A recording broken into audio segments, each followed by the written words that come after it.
In this video, I show you how to fix WhatsApp call failed problem. Try again. For fixing this problem,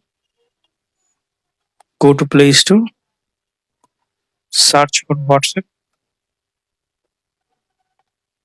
Now update your WhatsApp if available any update version. Then search for any VPN. Now install any VPN you want.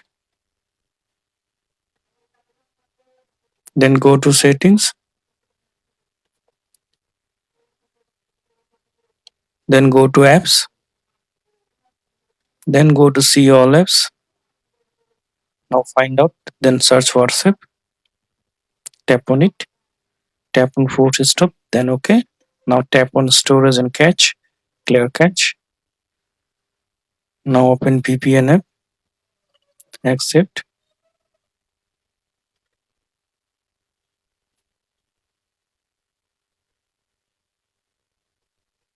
Now click on cross.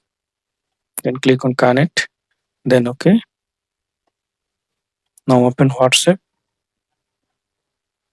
Now call someone. Now I hope that this method fix WhatsApp call failed again.